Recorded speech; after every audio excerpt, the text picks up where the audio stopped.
아담도 있고 뭐 사이다라는 또 뭐 사이버 배우도 있었고 AI 아나운서 뭐 AI 뭐 캐릭터 뭐 아니면 AI 뭐 배우 앞으로도 많이 나올 것으로 예측이 됩니다. 결국에는 인공지능을 알려면 사람 뇌를 알아야 되는 거죠. 그러니까요. 인공지능은 인간을 모방하는 기술이에요. 그렇죠? 우리 인간은 자연스러운 감성이 있는데 인공지능은 그런 것들을 표현할 수가 없는 거죠.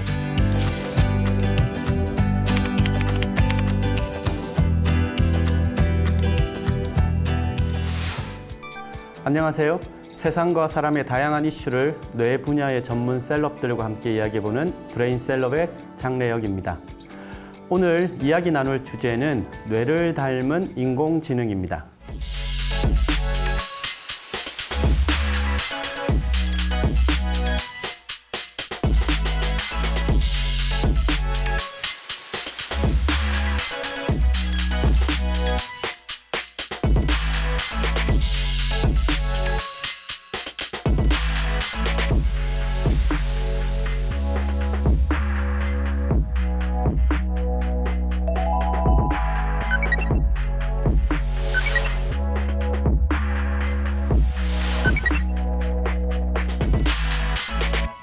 오늘 모신 브레인 셀럽은 글로벌 사이버 대학교 AI 융합학과 석광호 교수님이신데요. 네, 안녕하세요. 네, 안녕하세요. 앞서 자료 화면에서 보셨듯이 우리 인공지능, 우리 지금 생활 곳곳에서 사용되고 현대사회에 사실 빠질 수 없는 핵심 주제인데요. 4차 산업혁명 하면 사실 인공지능 얘기를 하고 많이 하잖아요. 근데 이 인공지능의 범위가 너무나 다양해가지고 시청하시는 분들이 조금 헷갈리실 수 있을 것 같은데요. 인공지능의 정확한 정의 먼저 좀 짚고 넘어갔으면 합니다.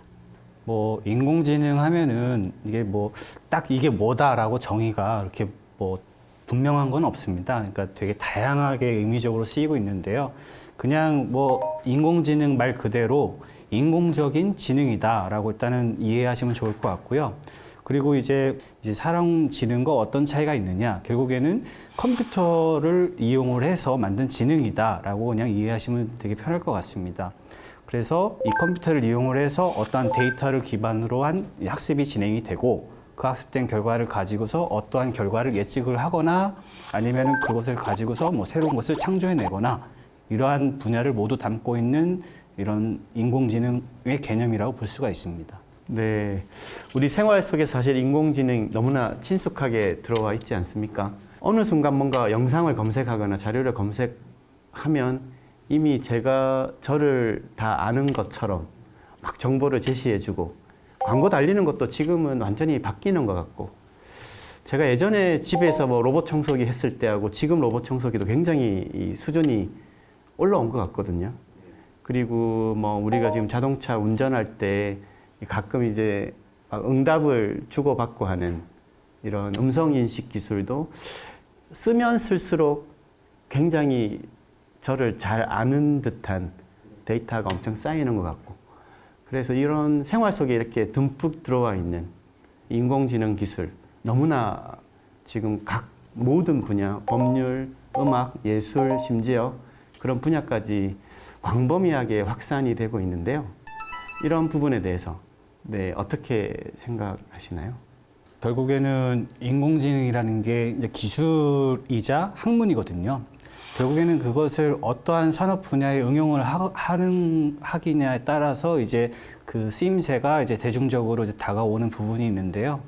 특히 뭐 AI 스피커가 이제 가장 대표적인 예제라고 볼 수가 있는데요.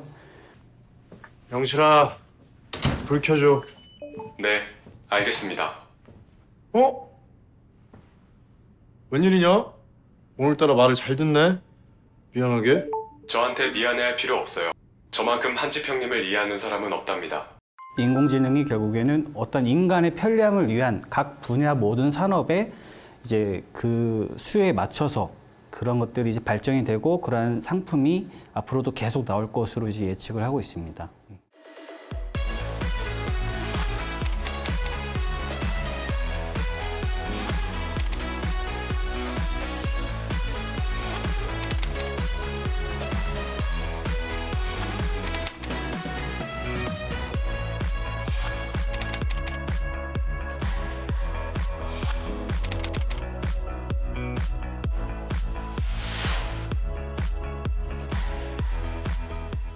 최근에 이제 그 TV 보면은 아나운서들, 네, AI 아나운서도 막 나오는 것 같고, 또 최근에 큰 이슈되는 그 모델인가요?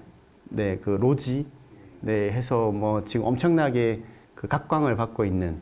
요즘에는 이제 AI 아나운서라고 이렇게 막 나오고 있는데 이 기존에는 이 사이버 인간 해서 옛날 아담 기억나세요? 네네. 아담도 있고 뭐 사이다라는 뭐 또 뭐 사이버 배우도 있었고 되게 오래 전에 있었습니다. 그런 AI 아나운서 뭐 AI 뭐 캐릭터 뭐 아니면 AI 뭐 배우 앞으로도 많이 나올 것으로 예측이 됩니다.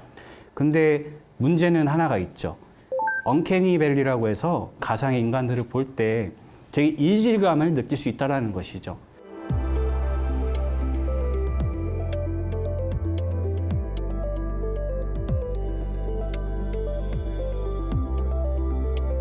그런 것들은 이제 좀 더 이제 이런 그래픽적인 기술이라든지 이런 것들이 좀 많이 개발되면은 앞으로 언젠가는 해결될 것으로 보이고 있습니다. 네.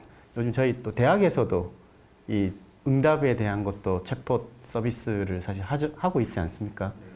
거기 보면 정말로 이게 지금 사람이 응답하고 있는 건지 이미 AI에 대한 자동 응답인지 가끔 이렇게 눈치가 잘 못 올 것 같은 정도로 되는 거 보면 제가 그때 뉴스에서 본 건지 외국계 은행 같은 경우는 거의 90% 인력을 이제 지점을 없애고 아예 콜센터 같은 영역으로 바꾸고 하는 이런 게 어떤 영역에 따라서는 굉장히 급진전하게 진행이 된다는 느낌도 많이 받거든요. 단순 서비스 종사자 하시는 분들에 대한 이러한 직업적인 부분은 앞으로 좀 인공지능 시대에서 좀 이제 불안정한 이러한 업종이라고 볼 수가 있습니다. 근데 이게 최근 한 10여 년 사이에 완전한 이제 터닝 포인트가 됐고 네. 그 세계적인 전환점이 저희 한국에서 네. 이 알파고의 이벤트가 벌려졌는데 그 전에도 이 알파고 외에도 뭐 체스 두는 뭐 이런 인공지능도 있었고 제퍼디 퀴즈쇼에서 그 퀴즈를 또 하는 인공지능이 있었고 그러니까 되게 이렇게 많이 여러 가지 변천사가 있습니다. 그에 비해서 이제 알파고가 이제 한 방을 딱 때린 거죠, 결국에는. 그러다가 이제 딥러닝이 또 나오고 어떠한 이제 딥러닝을 기반으로 해서 보통 이 개와 고양이 사진을 가지고서 이제 인식을 어떻게 더 잘하냐라는 그런 측면에서 좀 더 이렇게 딥러닝 기반의 어떠한 기술들이 더 발전하게 된 거죠. 현재도 계속 이런 딥러닝 기술들이 뭐 각각 분야의 산업 분야에 점차 이렇게 녹아들면서 각 산업이 계속 이제 발전한다고 볼 수가 있습니다. 네. 그 인공지능의 발전이 정말 그 계단식 발전이 아닌 것 같아요.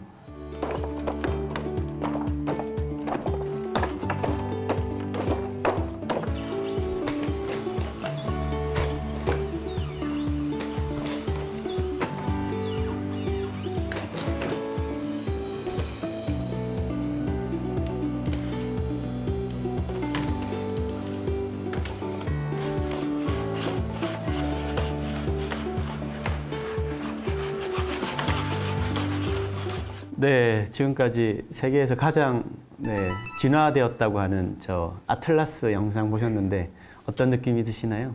보스턴 다이나믹스의 저 로봇 같은 경우도 저도 2000년도 거의 중반 후반때 거의 알았던 부분인데요.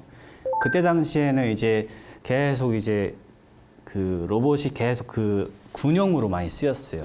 실질적으로 군사들이 행군할 때 이 군용 이 여러 가지 장비들을 이제 딱 싣고서 따라가는 이런 형태로 이제 발전이 되었었는데, 근데 저 로봇이 하나가 뭐 수억에서 뭐 이렇게 금액적으로 너무 세니까 이런 것들을 상품화하기는 어려운 거죠.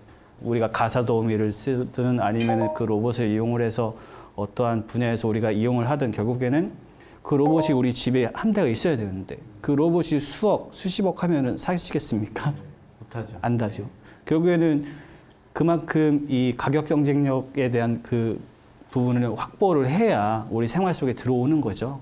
근데 아직까지는 그래서 이러한 로봇들이 산업적으로는 이제 많이 이렇게 활용될 것으로 일단 예측이 되고 있는데 아직까지 좀 시간이 좀 필요하다고 볼 수가 있습니다.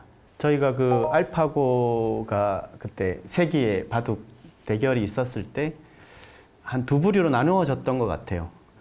그 놀라움과 경외감, 한 부류와 또 한편으로 혹시 이런 터미네이터 같은 세상, 이 두려움과 이런 위기 이런 게 공존을 했었던 것 같은데요. 교수님께서는 이 인간과 그럼 인공지능과 이 어떤 차이가 있다고 생각하시나요?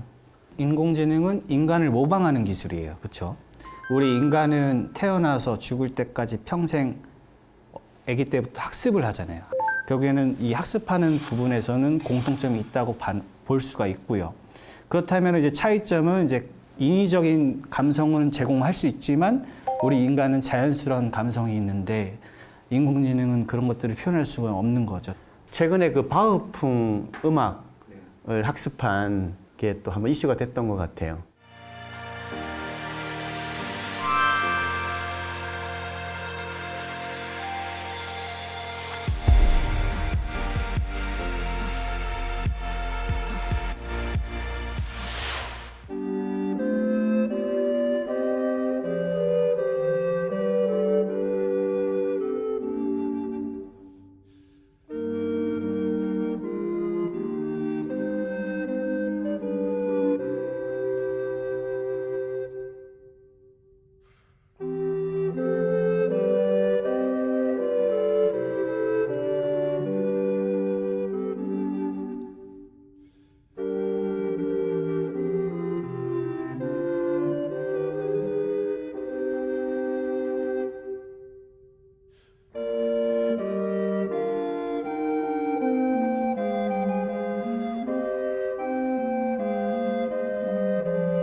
네, 딱 바흐 느낌이 나죠. 저는 뭐 잘 모르겠네요. 기존의 바흐 음악과 인공지능이 만든 음악 별 차이를 못 느낄 것 같은데 최근에 왜 그 알파고 시점부터 강한 인공지능, 약한 인공지능 막 이렇게 막 구분을 하면서 이 강한 인공지능과 약한 인공지능 이 시기나 이 인간이 아직은 로봇에게 주도권을 뺏기지 않고 있는 영역 이런 부분에 대해서 어떻게 생각하시나요? 일단은 뭐 인공지능이 인간을 뛰어넘느냐 아니냐에 대해서는 의견이 참 많은데요. 어떤 특정한 영역에서 이제 그 맞춰서 이제 만들어진 인공지능을 우리가 보통 약한 인공지능이라고 하고 강한 인공지능은 말 그대로 다방면에 이 인공지능이 있는 뭐 이런 식으로 우리가 구분을 하는데 결국에는 우리가 이제 바라는 것은 인공지능의 끝은 어디일까? 결국에는 뭐 터미네이터에 나오는 이러한 터미네이터가 될 것인가? 예를 들면 아이언맨에서 어떤 자비스가 나와가지고 뭐 다 모든 정보들을 서로 얘기해주고 그런 것들이 결국에는 최종적인 인공지능인가? 그런 강한 인공지능이 올 것인가는 아직까지는 좀 우리가 지금 현재 말하기에는 좀 시기상조이지 않을까 저는 그런 생각입니다. 예.